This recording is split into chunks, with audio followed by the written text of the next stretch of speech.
𝐴𝑝SXe intro before screen. The current version is 2.0.5. This is never gonna change, people. Download. What? No, thanks. Once downloaded, right-click, extract. Folder open. Right-click, create a shortcut. Right-click on the shortcut, properties. At the end of the target, make a space, type in the line, and type in slow boot. Hit apply, hit OK. Every time you run ePSXe, use this shortcut. Also, open it up, go to config, BIOS, and untick this checkbox. Okay.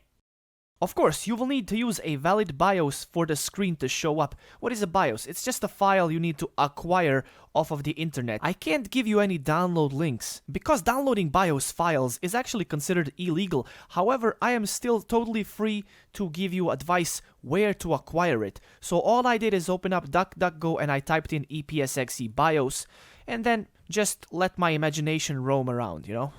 This is the file that you simply need to have, and you put it in ePSXe BIOS folder. So once you have created a shortcut, put the code at the end that I told you guys, disable this thing, you can run your game. So there we go, I double click and...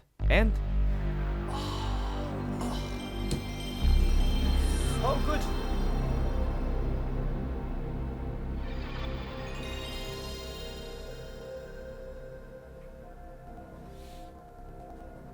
Isn't that phenomenal? I love it. Thanks for watching. You do consider rating this video and subscribing to the channel if you want to see more. I'll make another video next year and the next one. I'm gonna go now. Goodbye. Wait, who puts an intro at the end of the video? Oh my god. I'm done. Always do it on my own, so I gotta get through it. And the only thing I know is to love what I'm doing. Never give up, never slow, till I finally prove it. Never listen to the no's, I just wanna keep moving. Keep my head up when I act, head up, that's a fact.